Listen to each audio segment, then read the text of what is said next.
سرنامہ کلام میں سورہ ہود کی 86ویں آیت کی تلاوت کا شرف حاصل کیا گیا۔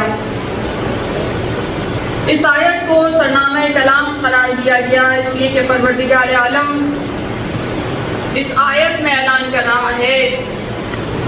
کہ بقیت اللہ خیر لکم ان کنتم مومنین، کہ اللہ کے پاس جو باقی ہے،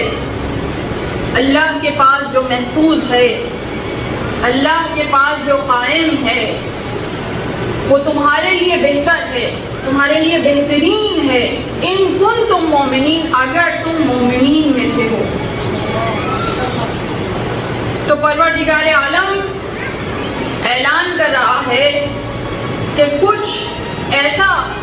باقی رکھا گیا ہے کہ جو ہمارے لیے بہترین ہے، بس ہم نے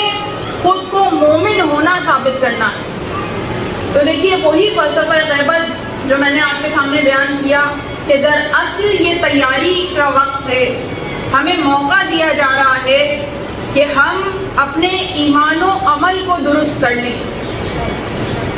اطاعت مولا کے لیے تیار ہو جائیں۔ تو اگر ہم مومن بن جائیں، اس لیے کہ اطاعت مولا کرنے والا ہی مومن ہے، مومن کے علاوہ تو کوئی اطاعت مولا کر نہیں سکتا، اور جو اطاعت مولا نہ کرے وہ مومن ہو نہیں سکتا۔ تو اب مومن بن جانے کا انتظار ہے، اور اگر ہم مومن بن جائیں تو جو اللہ کے پاس باقی ہے، بقیت اللہ لقب ہے ہمارے امام کا، قرآن کا دیا ہوا لقب، قرآنی الفاظ ہیں بقیت اللہ۔ تو جو اللہ کے پاس باقی ہے، جو قائم ہے، وہ ہمارے لیے بہترین ہے،